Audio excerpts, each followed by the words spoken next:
testimoni Sekjen Gerindra tentang buku lucunya Prabowo.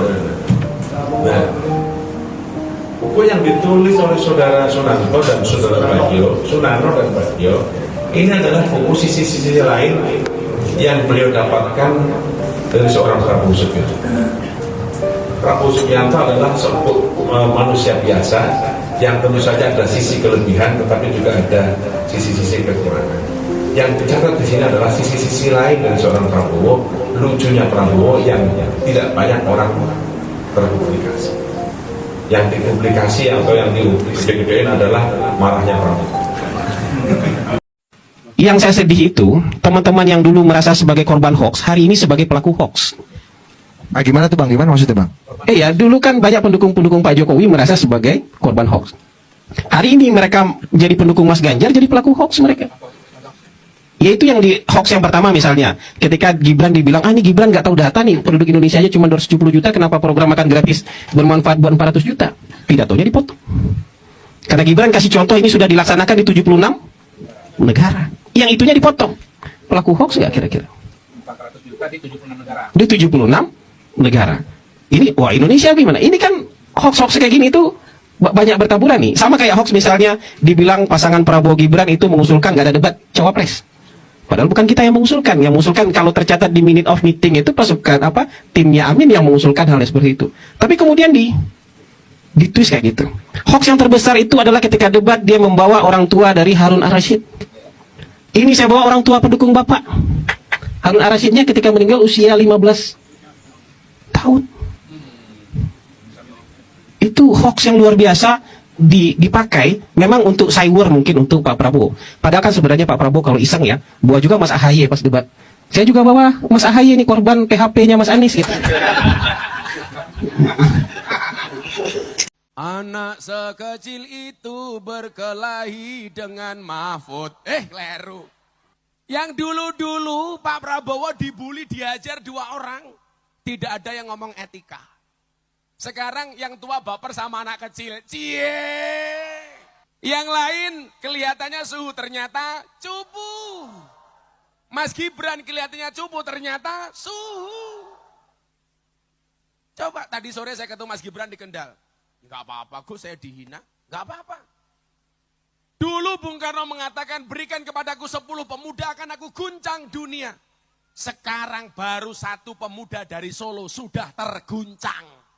Saya tadi posting ketika orang mengatakan Mas Gibran tidak beretika, Anda lihat Instagram saya. Mas Gibran salaman dengan semua orang tua itu menunduk bahkan cium tangan. Wakil presiden yang rendah hati, betul? Maksud saya apa? Kita anak muda harusnya bangga. Bangganya di mana? Ternyata anak muda itu harus banyak karya, bukan banyak gaya. Yang seharusnya baper tuh anak muda. Kenapa sekarang yang baper justru orang tua? Please deh, sorry ye. Sehingga kita sekarang punya harapan, anak muda ternyata bisa diterima. Besok anak muda dari Lembu Padang bisa jadi Bupati Tulungagung, amin. Ini sekian banyak orang yang kemudian menjelek-jelekkan Mas Gibran, menjelek-jelekkan Mas Prabowo. Persoalannya sederhana. Mereka yang menjelek-jelekkan itu bukan tidak mengakui kualitasnya Mas Prabowo dan Mas Gibran. Tetapi mereka yang menjelekkan adalah orang yang takut kalah. Rabbi zidana ilman nafi'an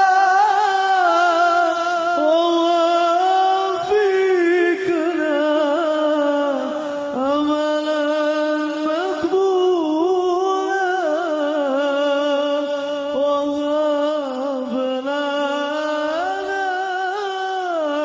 rizqan wasi'an wa tub alaina taubatan wa tub alaina taubatan.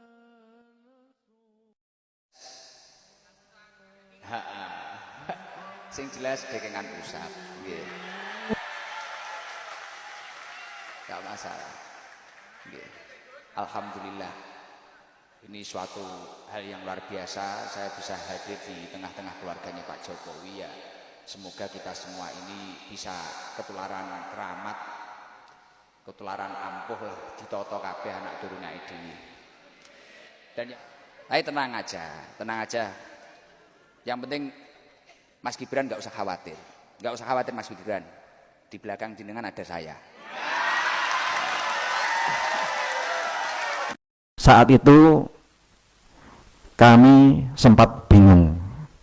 Aceh ngebel, Papua ngebel, Kalimantan ngebel, Sulawesi ngebel, Jawa Timur ngebel, HP berdering terus. Ini terus kita kemana? Apakah kita golput?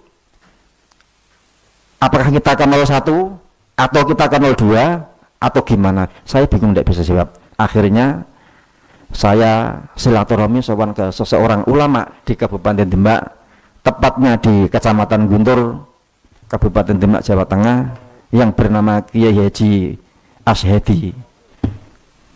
Kemudian saya matur kepada beliau apa yang saya alami, apa yang saya hadapi.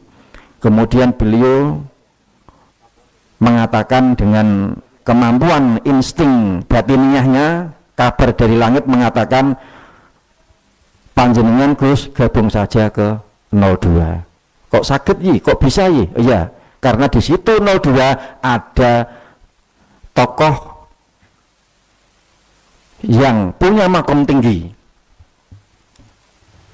Makom apa Yai? Saya bilang gitu, tanya balik. Makom itu adalah makam kewalian. Siapa di 02? Ada seorang wali ya. Beliau adalah presiden kita Joko Widodo. Itu menurut ulama dari Demak tadi, Pak Yai adalah termasuk punya makom yang tinggi, termasuk wali kutub, rajanya para wali, setara dengan Abah Guru Sekumpul Banjarmasin, Mertapura, Kalimantan. Bedanya adalah kalau Abah Guru Sekumpul, beliau punya makam wali kutub dalam hal urusan keagamaan. Akan tetapi kalau Presiden Joko Widodo punya makam wali kutub, rajanya para wali, dalam hal urusan mengurus negara, mengurus bangsa, dan mengurus rakyat.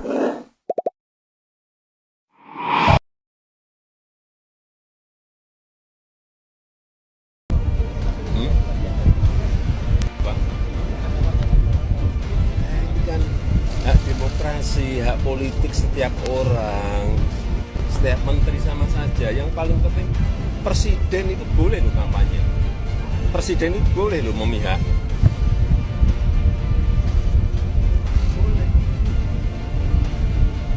Tapi yang paling penting waktu kampanye tidak boleh menggunakan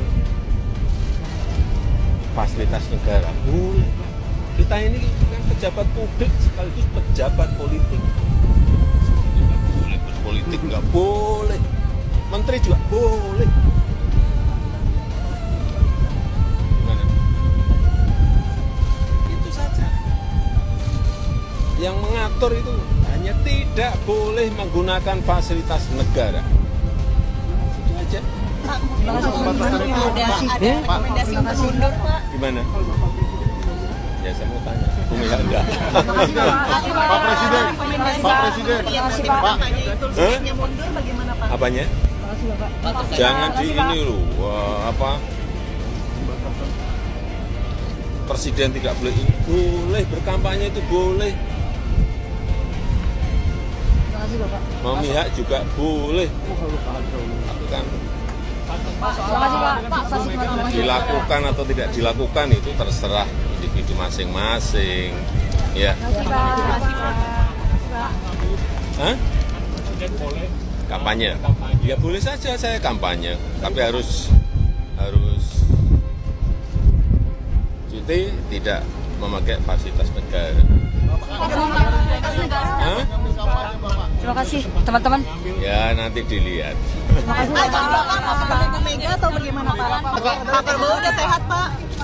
Kemarin kan Sehat walafiat, sakit apa? Kemarin dapat kabarnya Yang ngabarin siapa? sehat ya, Pak, berarti ya. Buat.